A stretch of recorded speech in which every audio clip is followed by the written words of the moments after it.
Hi hello ನಮಸ್ತೆ, ನಾನು ರಾಜು. ಅಷ್ಟೇ ನೀವು ನೋಡ್ತೀರಾ center point Kannada YouTube channel. ಬಹು ದಿನಗಳ ನಂತರ ಅಶ್ವಿನಿ ಗೌಡ ಅಂದರೆ ಬಿಗ್ ಬಾಸ್ ಸೀಸನ್ 12ರ ಸೆಕೆಂಡ್ ರನ್ನರ್ ಅಪ್ ಆಗಿ ಹೊರಹೊಮ್ಮಿದಂಥ ಮತ್ತು ಬಿಗ್ ಬಾಸ್ ಮನೆಯಿಂದ ಸೋಲು ಕಂಡಂಥ ಅಶ್ವಿನಿ ಗೌಡ ಅವರು ಹೇಳಿದಂಥ ಮಾತು ಇದೀಗ ನನಗೂ ಕೂಡ ಸತ್ಯ ಅನ್ನಿಸ್ತಾ ಇದೆ. ಹಾಗಾದರೆ ಅಶ್ವಿನಿ ಗೌಡ ಅವರು ಮೊಟ್ಟ ಮೊದಲ ಬಾರಿಗೆ ಒಂದು ಅತ್ಯುತ್ತಮವಾದ ಪಾಯಿಂಟನ್ನು ಎತ್ತುಕೊಂಡು ಇದೀಗ ಬಿಗ್ ಬಾಸ್ ಮೇಲೆಯೇ ಹರಿಹಾಯ್ದಿದ್ದಾರೆ. ಹಾಗಾದರೆ ಅಶ್ವಿನಿ ಗೌಡ ಅವರು ಹೇಳಿದಂಥ ಅತ್ಯಮೂಲ್ಯವಾದಂಥ ಪಾಯಿಂಟ್ ಏನು ಮತ್ತು ಅದರ ಹಿನ್ನೆಲೆ ಏನು ಮತ್ತು ಈ 12 ಸೀಸನ್ಗಳಲ್ಲಿ ಆದಂಥ ಅವಮಾನ, ಅಂದರೆ ಹೆಣ್ಣುಮಕ್ಕಳಿಗೆ ಆದಂಥ ಅವಮಾನ ಅಪಮಾನ ಏನು, ಇವೆಲ್ಲವನ್ನು ನೋಡೋಣ. ಅದಕ್ಕೆ ನಮ್ಮ ಇಲ್ಲಿ ತನಕ ನಮ್ಮ ಚಾನಲ್ನ ಸಬ್ಸ್ಕ್ರೈಬ್ ಮಾಡಿಲ್ಲ ಅಂದರೆ ಈಗಲೇ ಸಬ್ಸ್ಕ್ರೈಬ್ ಮಾಡಿ, ಜೊತೆಗೆ ಕಾಮೆಂಟ್ಗಳ ಮುಖಾಂತರ ತಮ್ಮ ಅಭಿಪ್ರಾಯವನ್ನು ತಿಳಿಸಬಹುದು. ಎಷ್ಟು ವೀಕ್ಷಕರೇ, big boss season 12 grand finale ಆಗಿ ಗಿಲ್ಲಿ ನಟ ವಿನ್ನರ್ ಆದರೆ ರನ್ನರ್ ಅಪ್ ಆಗಿ ರಕ್ಷಿತಾ ಶೆಟ್ಟಿ ಅವರು ಹೊರಹೊಮ್ಮುತ್ತಾರೆ ಮತ್ತು ಅಶ್ವಿನಿ ಗೌಡ ಅಂದ್ಕೂಡಲೇ ಅದು ದೊಡ್ಡ ಒಂದು ಹಿಸ್ಟ್ರಿ. ಈ ಸೀಸನ್ನಲ್ಲಿ ಅವರು ಮಾಡಿದಂಥ ಒಂದು ಸುದ್ದಿ ಯಾರು ಕೂಡ ಮಾಡಿರ್ಲಿಕ್ಕೆ ಸಾಧ್ಯ ಇಲ್ಲ. ಅಂದರೆ ಕೆಲವೊಬ್ಬರು ಹೊಡೆದಾಟ ಬಡದಾಟ ಬಿಗ್ ಬಾಸ್ ಮನೆಯಿಂದ ಹೊರಗೆ ಹೋಗಿದ್ದು ಆ ರೀತಿ ಸುದ್ದಿ ಆಗುತ್ತದೆ. ಅಶ್ವಿನಿ ಗೌಡ ಮತ್ತು ಅವರ ಆಪ್ತರು ಮತ್ತು ಕರವೇ ಅಥವಾ ಬೇರೆ ಬೇರೆಯವರು ಅಶ್ವಿನಿ ಪರವಾಗಿ ಮಾಡಿದಂಥ ಒಂದು ಸದ್ದಿದ್ದಿಲ್ಲ, ಅದು ಬಿಗ್ ಬಾಸ್ ಸೀಸನ್ ಇತಿಹಾಸದಲ್ಲಿ ಯಾರೂ ಮಾಡಲಿಕ್ಕಿಲ್ಲ, ಇನ್ನು ಮುಂದೆ ಮಾಡಲಿಕ್ಕಿಲ್ಲ, ಈ ಹಿಂದೆಯೂ ಮಾಡಿಲ್ಲ. ಮತ್ತು ಅದು ಎಷ್ಟರ ಮಟ್ಟಿಗೆ ಒಬ್ಬ ವಿನ್ನರ್ಗೆ ಅಂದರೆ ಗಿಲ್ಲರಿಗೆ ಹೆಲ್ಪ್ ಆಯ್ತಂದರೆ, ಗಿಲ್ಲಿ ಎನ್ನುವಂಥ ನಟನಿಗೆ ಸ್ಪರ್ಧೆಯೇ ಇಲ್ಲ ಎನ್ನುವಂಥ ಒಂದು ಭಾವನೆ ಅಶ್ವಿನಿ ಗೌಡ ಮತ್ತು ಅವರು ಆಪ್ತರು ಮಾಡಿ ಬಿಟ್ಟಂತ ಒಂದು ಸ್ಪಾರ್ಕ್ನಿಂದ ಗಿಲ್ಲಿ ನಟ ಒಂದು ವರ್ಲ್ಡ್ ರೆಕಾರ್ಡಲ್ಲಿ ವಿನ್ ಆದ. ಅದು ಒಂದು ಕಡೆ. ಇನ್ನು ಬಿಗ್ ಬಾಸ್ ಮನೆಯಿಂದ ಹೊರಬಂದ ನಂತರ ಕೆಲವೊಂದು ಟೀಕೆ ಟಿಪ್ಪಣಿನೂ ಮಾಡಿದ್ರು. ಯಾಕಂದರೆ ಬಿಗ್ ಬಾಸ್ ಮನೆಯಿಂದ ಹೊರಬಂದ ನಂತರ ಓಕೆ ಸೆಕೆಂಡ್ ರನ್ನರ್ ಆಗಿದ್ದರೆ ಅಷ್ಟಕ್ಕೆ ಸಮಾಧಾನ, ಬೇಸರ, ಓಕೆ ಬಿಗ್ ಬಾಸ್ ಮೇಲೆಯೇ ಮಾಡಬೇಕಿತ್ತೇ ಹೊರತು ಒಬ್ಬ ವ್ಯಕ್ತಿಯ ಬಗ್ಗೆ ಮಾಡಬಾರ್ದಿತ್ತು.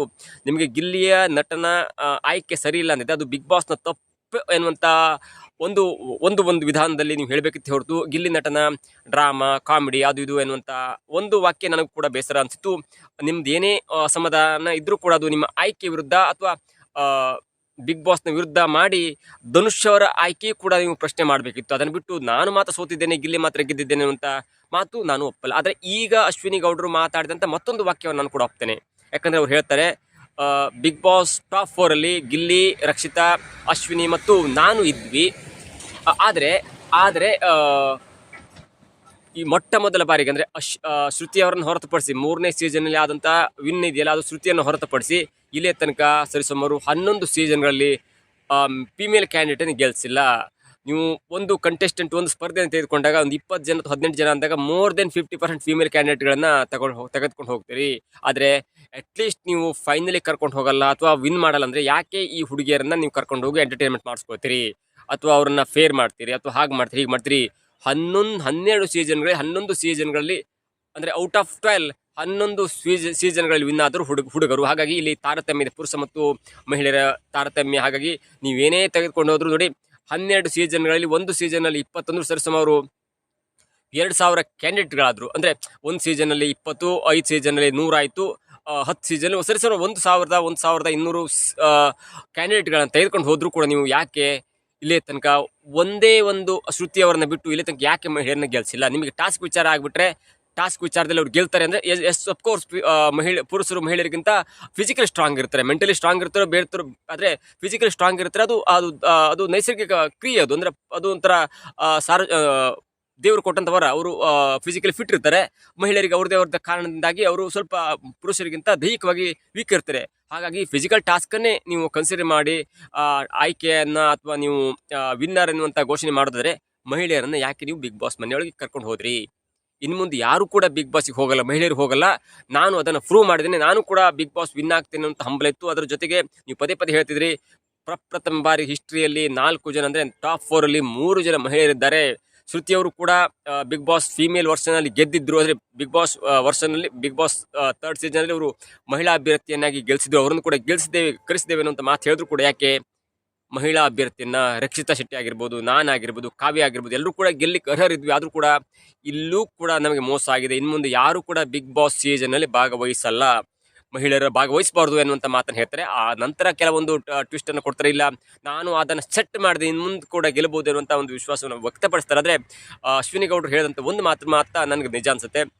ಒಂದು ವೇಳೆ ನೀವು ಟಾಸ್ಕನ್ನು ಕನ್ಸಿಡರ್ ಮಾಡುವಂಗಿದ್ರೆ ಧನುಷ್ ಅವ್ರನ್ನ ಯಾಕೆ ಸೋಲಿಸಿದ್ರಿ? ಒಂದು ವೇಳೆ ಇಲ್ಲಿ ಮೇಲ್ ಫೀಮೇಲ್ ಎಲ್ಲ ಕನ್ಸಿಡರ್ ಆಗಲ್ಲ, ಕೇವಲ ಆಟ ಅಥವಾ ಜನರ ಓಟೇ ಕನ್ಸಿಡರ್ ಮಾಡುವಾಗಿದ್ರೆ ಅರುಣ್ ಸಾಗರ್ನವ್ರನ್ನ ಯಾಕೆ ಸೋಲಿಸಿದ್ರಿ? ಅಥವಾ ನೀವು ಟಾಸ್ಕು ಬೇರೆ ಅಥವಾ ಓಟನ್ನೇ ಕನ್ಸಿಡರ್ ಮಾಡುವ ಹಾಗಿದ್ರೆ ಶ್ರುತಿ ಅವ್ರನ್ನ ಯಾಕೆ ಗೆಲ್ಸಿದ್ರಿ? ಶ್ರುತಿ ಅವ್ರಿಗೆ ಎಷ್ಟು ಓಟ್ ಬಂದಿತ್ತು ಇಲ್ಲ ತನಕ ಯಾರಿಗೂ ಗೊತ್ತಿಲ್ಲ. ಅರುಣ್ ಸಾಗರ್ ಅವ್ರಿಗೆ ಎಷ್ಟು ಓಟ್ ಬಂದಿತ್ತು ಯಾರಿಗೂ ಕೂಡ ಗೊತ್ತಿಲ್ಲ. ವಿಜಯ ರಾಘವೇಂದ್ರ ಅವ್ರಿಗೆ ಎಷ್ಟು ಓಟ್ ಬಂದಿತ್ತು ಅದು ಸಹ ಯಾರಿಗೂ ಗೊತ್ತಿಲ್ಲ. ಶಶಿಗೆ ಎಷ್ಟು ಓಟ್ ಬಂದಿತ್ತು ಅದು ಕೂಡ ಯಾರಿಗೂ ಗೊತ್ತಿಲ್ಲ. ದೀಪಿಕಾ ದಾಸ್ ಎನ್ನುವಂಥ ಗೆಲ್ಲುವ ಕ್ಯಾಂಡಿಡೇಟ್ಗೆ ಎಷ್ಟು ಓಟ್ ಬಂದಿತ್ತು ಅದು ಕೂಡ ಗೊತ್ತಿಲ್ಲ. ಸಂಗೀತಾ ಸಂಗೀರ್ ಎನ್ನುವಂಥ ಒಬ್ಬ ಫೀಮೇಲ್ ವರ್ಸ್ಟೈಲ್ ಸ್ಟ್ರಾಂಗ್ ಕಂಟೆಸ್ಟೆಂಟ್ಗೆ ಎಷ್ಟು ಓಟ್ ಬಂದಿತ್ತು ಅದು ಕೂಡ ಗೊತ್ತಿಲ್ಲ. ಹಾಗಾಗಿ ಇಲ್ಲಿ ನೀವು ಯಾವುದನ್ನ ಕನ್ಸಿಡರ್ ಮಾಡ್ತೀರಿ, ಅದು ವರ್ಷದಿಂದ ವರ್ಷಕ್ಕೆ ಬೇರೆ ಆಗತ್ತಾ, ಅಥವಾ ನೀವು ಓಟನ್ನೇ ಕನ್ಸಿಡರ್ ಮಾಡುವ ಹಾಗಿದ್ರೆ ಶ್ರುತಿ ಅವರ ಓಟನ್ನು ಯಾಕೆ ರಿವೀಲ್ ಮಾಡಿಲ್ಲ? ಅವ್ರಿಗೆ ಎಷ್ಟು ಓಟ್ ಬಂದಿತ್ತು? ಅಥವಾ ಅಲ್ಲಿ ಹಿರಿಯ ನಟಿ ಸ್ಯಾಂಡಲ್ವುಡ್ನ ದೊಡ್ಡ ತಾರೆ ಅನ್ನೋ ಕಾರಣಕ್ಕೆ ಅವರನ್ನು ಗೆಲ್ಸಿದ್ರ? ಅಥವಾ ಅವರ ಜೊತೆಗಿದ್ದಂಥ ಬೇರೆ ಬೇರೆ ದೊಡ್ಡ ಸ್ಟಾರ್ಗಳಿದ್ರು, ದೊಡ್ಡ ಟಾಸ್ಕ್ ಮಾಸ್ಟರ್ಗಳಿದ್ರು, ಅವ್ರನ್ನ ಯಾಕೆ ಗೆಲ್ಸಿಲ್ಲ? ಒಂದು ವೇಳೆ ಟಾಸ್ಕನ್ನೇ ಕನ್ಸಿಡರ್ ಮಾಡುವಾಗಿದ್ರೆ ಧನುಷ್ ಅವ್ರನ್ನ ಯಾಕೆ ಗೆಲ್ಸಿಲ್ಲ? ಒಂದು ವೇಳೆ ನೀವು ಕಾಮಿಡಿಯನ್ನೇ ಮಾಡುವಾಗಿದ್ರೆ ಪುರಿ ಪ್ರತಾಪ್ ಅವರನ್ನು ಯಾಕೆ ಗೆಲ್ಸಿಲ್ಲ? ಕಾಮಿಡಿಯನ್ನೇ ಕನ್ಸಿಡರ್ ಮಾಡುವಾಗಿದ್ರೆ ಜನರನ್ನು ಕೂಡ ತುಂಬ ಜನರನ್ನು ಅವರು ಮನೋರಂಜನೆ ಮಾಡಿದರು, ಅವ್ರಿಗೆ ಕೂಡ ಓಟ್ ಬಂದಿರ್ಬೋದು. ಆದರೆ ಯಾಕೆ ನೀವು ಪುರಿ ಪ್ರತಾಪ್ ಅವರನ್ನು ಗೆಲ್ಸಿಲ್ಲ? ನನಗನ್ಸುತ್ತೆ ಈ ಸಲ ಗಿಲ್ಲಿ ಇದ್ದ ಕಾರಣಕ್ಕಾಗಿ ಮೇ ಬಿ ಅಶ್ವಿನಿ ಗೌಡ, ರಕ್ಷಿತಾ ಶೆಟ್ಟಿ, ಕಾವ್ಯ ಅವರು ಗೆಲ್ಲಿಕ್ಕೆ ಸ್ವಲ್ಪ ಕಷ್ಟ ಆಯಿತು. Gilli has done a fantastic job, ಅದು ಬೇರೆ ವಿಷಯ. ಆದರೆ ಮುಂದಿನ ಸೀಸನ್ಗಳಾದರೂ ಕಂಟೆಸ್ಟೆಂಟ್ಗಳನ್ನು ನೀವು ಆಯ್ಕೆ ಮಾಡೋ ಬರದಲ್ಲಿ ಫಿಮೇಲ್ ಕಂಟೆಸ್ಟೆಂಟ್ಗಳನ್ನು, ವೆರೈಟಿ ಕಂಟೆಸ್ಟೆಂಟ್ಗಳನ್ನ ಆಯ್ಕೆ ಮಾಡಿ ಗೆಲ್ಲಿಸಬೇಕು ಅದನ್ನು. ಇಲ್ಲ ಅಂದರೆ ಸುಮ್ಮನೆ ನೋಡಿ, ತುಂಬ ಜನ ವೋಟ್ ಮಾಡ್ತಾರೆ, ಹೊರಗಡೆ ಅದು ಮಾಡ್ತಾರೆ ಇದು ಮಾಡ್ತಾರೆ ಪ್ರಚಾರ ಮಾಡ್ತಾರೆ. ಮನೆಯಲ್ಲಿ ಕೂತ್ಕೊಂಡು ತುಂಬ ಜನ ಬಿಗ್ ಬಾಸ್ ಕಾರ್ಯಕ್ರಮವನ್ನು ನೋಡುವಂಥವ್ರು ಮಹಿಳೆಯರು.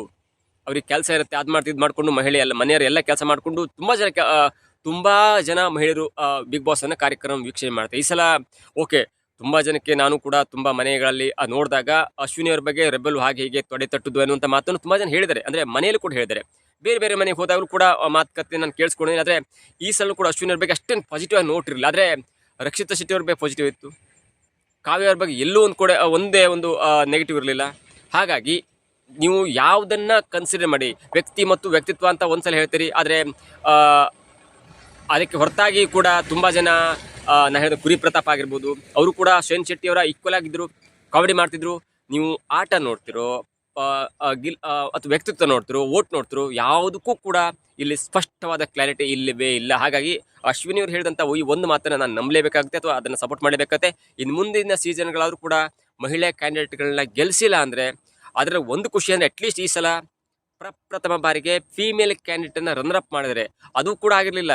ಇಲ್ಲಿ ಮಿಕ್ಕ 10 ಸೀಸನ್ಗಳು ಇದನ್ನು ಬಿಟ್ಟು ಶ್ರುತಿ ಅವರನ್ನು ಬಿಟ್ಟು ಮಿಕ್ಕ 10 ಸೀಸನ್ಗಳಲ್ಲಿ ಒಂದೇ ಒಂದು ಫೀಮೇಲ್ ಕ್ಯಾಂಡಿಡೇಟನ್ನು ಫೈನಲಿ ಸಹ ಕರ್ಕೊಂಡು ಹೋಗಿಲ್ಲ. ಅದು ಕೂಡ ಬೇಸರ ಆಯಿತು. ಆದರೆ ಈ ಒಂದು ಮಟ್ಟದಲ್ಲಿ ಈ ಸಲ ಫೈನಲ್ ಕರ್ಕೊಂಡೋಗಿ ರನ್ನರ್ ಅಪ್ ಮಾಡಿದರೆ ಇನ್ನು ಮುಂದೆ ಕೂಡ ವಿನ್ನರ್ ಮಾಡುವ ನಿಟ್ಟಿನಲ್ಲಿ ಮತ್ತು ವಿನ್ನರ್ ಆಗುವ ನಿಟ್ಟಿನಲ್ಲಿ ಫಿಮೇಲ್ ಕ್ಯಾಂಡಿಡೇಟ್ಗಳು ಕಷ್ಟಪಡಬೇಕು ಮತ್ತು ಅದನ್ನು ಕನ್ಸಿಡರ್ ಮಾಡಿ ಬಿಗ್ ಬಾಸ್ ಕೂಡ ಅವರಿಗೆ ಸರಿಯಾದ ಮನ್ನಣೆ ಹಾಕಬೇಕು. ಇಲ್ಲಾಂದರೆ ಬಿಗ್ ಬಾಸ್ ಕಾರ್ಯಕ್ರಮ ಒನ್ ವೇ ಆಗುತ್ತೆ, ಪುರುಷರ ವೇ ಆಗುತ್ತೆ. ಹಾಗಾಗಿ ಅಶ್ವಿನಿ ಅವರ ಈ ಮಾತನ್ನು ಕೂಡ ನಾವು ಸಪೋರ್ಟ್ ಮಾಡ್ತೀವಿ. ಮುಂದಿನ ದಿನಗಳಲ್ಲಿ ಈ ವಿಷಯ ಎಷ್ಟು ದೊಡ್ಡದಾಗುತ್ತೆ ಕಾದು ನೋಡೋಣ. ಇದಾಗಿತ್ತು ಇವತ್ತಿನ ವಿಶೇಷ. ನೋಡ್ತಾರೆ centre point Kannada YouTube channel.